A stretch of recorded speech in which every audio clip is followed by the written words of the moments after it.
Mosaic is a game where you can't find anything to eat in the fridge, you can't afford to pay your bills, and there's nothing good on TV. It's also a game where you need to decide whether to flush the talking goldfish that magically appeared in your sink or bring it to work with you.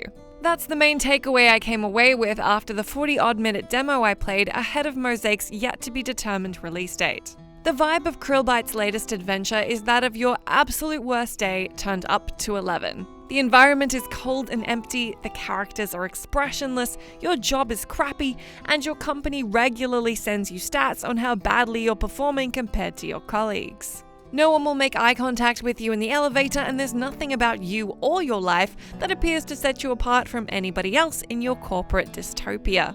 You begin the game underwater, surfacing from a dreamlike world into your sterile, drab apartment. You have 3 texts on your phone when you wake up. Your loving mum asking if you're coming home for your dad's birthday, a friend cutting you off because of your lack of effort in the friendship, and a stupid mobile game that serves as a perfect microcosm for the rest of your life. Infinitely repeating a dull and seemingly pointless task in order to do more of said task for no real reward. The act of playing the game, entitled Blip Blop, is a relatable parallel for your character, an average commuter unsatisfied with his job, which entails crossing off gibberish milestones through repetitive tasks in order to feed some ominous and ambiguous larger scheme.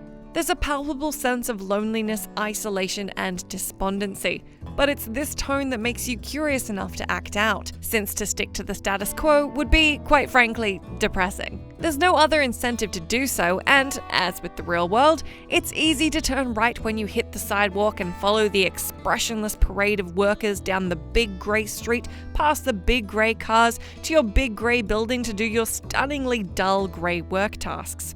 But what if you went left? What if instead of walking toward the elevator when leaving your apartment, you walk toward the window to take a look outside? It's in these entirely optional moments that Mosaic shines. Literally shines.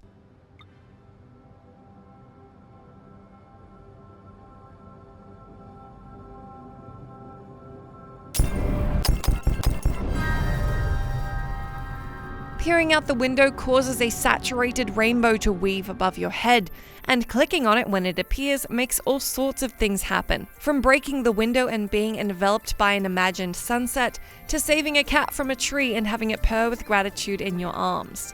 These moments are easy enough to miss, but finding one makes you yearn for more, as it's the singular escape from your otherwise bleak reality. Perhaps Krillbite is sending a larger message here, or perhaps the heights of luminosity are being used to contrast just how dark the underbelly of Mosaic's dystopia gets. There are glimpses of this darkness through cryptic static and coded messages that invade your screen, but unraveling the mysteries of what, why, and how will presumably only become clearer when the full game arrives. My experience so far insinuated that the path to your everyday grind is paved with nothing out of the ordinary, but the road less traveled. The possibilities of what could be waiting in that direction are something else entirely, and Mosaic expects you to discover them.